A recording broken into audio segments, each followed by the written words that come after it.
So literature mapping is a really important part, and it's only relatively new. It's an important part of the new way to explore literature. When I was doing my PhD, there was none of this. We just had to rely on our own kind of searching on papers to look at how different papers are connected through references. And this gives you ability to get a bird's eye view of any research field. Really good for literature reviews, really good if you're entering a new field, really good if you just want to sort of like explore new papers or popular papers. Yeah, it's a really great new modern way of finding research and looking at a research field. So literature mapping is essentially this. This is sort of like the sort of stuff you can do with it. So you can sort of put in a single paper and then create this kind of map from it. And all of these connections are connections that means that the paper has been referenced,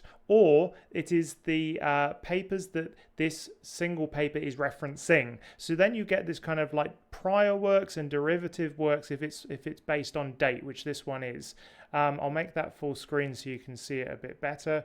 But ultimately, it is this sort of map that will really help us understand our research field. You can see that this person has gone on and said, look, this is early CAD, first AI CAD wave, and then second AI CAD wave. You can see that they've organized it by date in the x-axis and cited by in the y-axis, which means things up here are recent and very highly cited, and things down here are old and not cited very much. So it's just a really great way of working out a particular research field. And you can see that you can get a load of information about what's actually going on. You can see that you've got this kind of band here, you've got a second band, you've got a third band, you've got these pioneering papers down here where there's not much going on at all. So this is where you can say, the pioneering works of so and so. Here you can say, in the first AI CAD wave, for example, this is how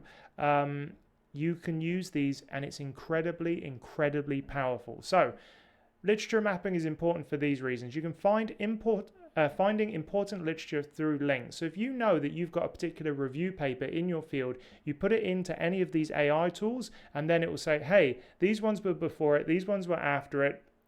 And also, these are the ones that are cited a lot, which means that they're important papers, or they're at least very influential in a particular way. And that's what this linking papers is all about. You can also link through authors. Some of the tools that I'm going to show you can also say, actually, I'm less interested in the research field, but let's have a look to see what that author has published. And this can be really good, particularly if you're looking at a research scientist to go into their lab, or you just want to know what sort of expertise a certain researcher has. You can have a look at all of their papers, which is brilliant.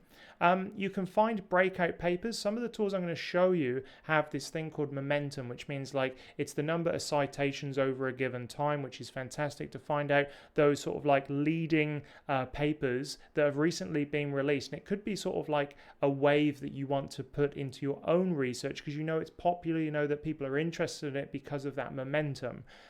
You can then sort by, on a lot of these, you can sort the X and Y axis by a range of different things. You've got citations, momentums, you've got dates, you've got everything, that you can kind of have full control over this map that it's produced.